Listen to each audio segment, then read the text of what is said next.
Assalamualaikum warahmatullahi wabarakatuh.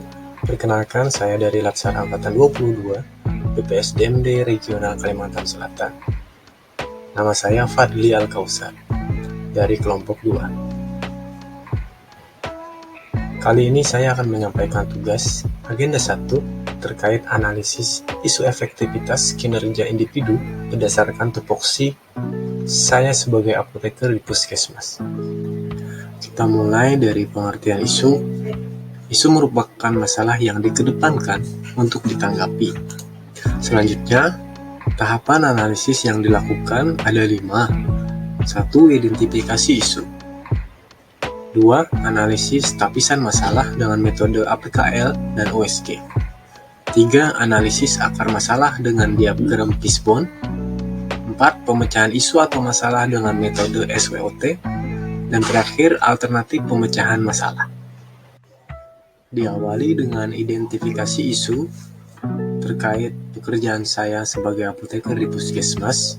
Saya mendapatkan isu atau masalah yang terjadi di puskesmas. 1. Belum optimalnya pengelolaan obat emergensi di unit perawatan.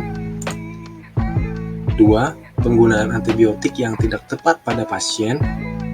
3. Pengelolaan dan pendistribusian obat dan BMHP ke jaringan puskesmas yang belum sempurna. 4. Perencanaan dan pengadaan sediaan farmasi yang kurang optimal. Setelah identifikasi isu, kemudian isu tersebut ditapis dengan metode APKL, aktual, problematika, khalayak, layak.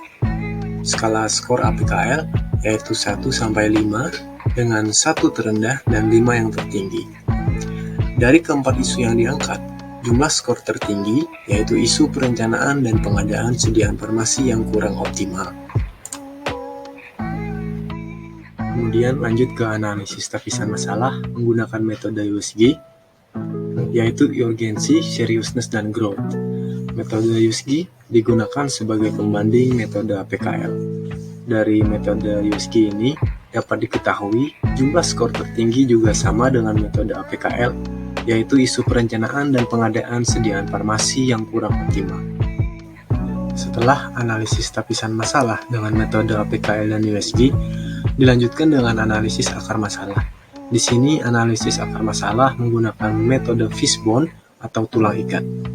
Dari akar masalah, isu perencanaan dan pengadaan sediaan farmasi yang kurang optimal ini dapat ditarik akar-akar masalahnya, seperti pada metode, yaitu dikarenakan perubahan pola penyakit dan terjadinya kekosongan di EFK.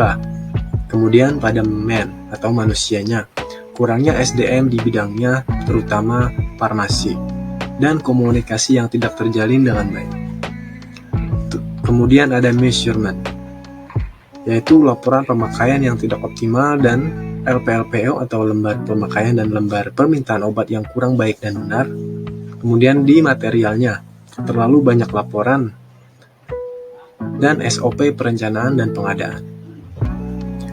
Setelah analisis akar masalah, dilanjutkan dengan pemecahan isu masalah dengan metode SWOT. Pada pemecahan isu masalah kali ini, S-nya ada 2, yaitu ada SOP sesuai standar yang dijalankan dengan baik dan perencanaan obat dengan matang.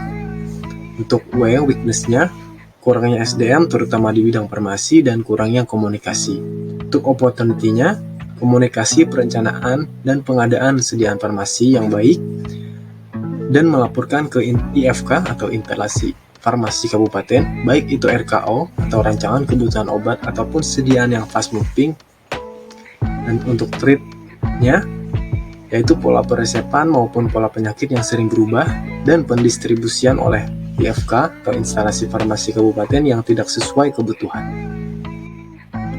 Dari pemecahan isu atau masalah dengan metode SWOT tadi, dapat kita simpulkan alternatif pemecahan masalahnya dengan isu perencanaan dan pengadaan sediaan farmasi yang kurang optimal, yang disebabkan oleh metode perencanaan yang kurang maksimal dan kurangnya tenaga kefarmasian, serta belum optimalnya komunikasi. Untuk alternatif penyelesaian, yang pertama ada membuat SOP terkait perencanaan dan pengadaan. Tahapan setiap alternatifnya yaitu memperbaharui SOP yang sudah ada, memahami dan mulai menjalankannya. Hasil yang diharapkan, metode perencanaan dan pengadaan yang sesuai standar. Pihak terkait, ada kepala puskesmas dan tenaga kefarmasian. Alternatif penyelesaian yang kedua yaitu meningkatkan komunikasi terkait perencanaan dan pengadaan. Tahapan setiap alternatifnya: 1. Meminta rekomendasi obat yang sering digunakan. 2. Melakukan komunikasi rutin bersama dengan instalasi farmasi kabupaten. Dan yang ketiga, mempunyai rencana cadangan apabila terjadi kekosongan di EFK.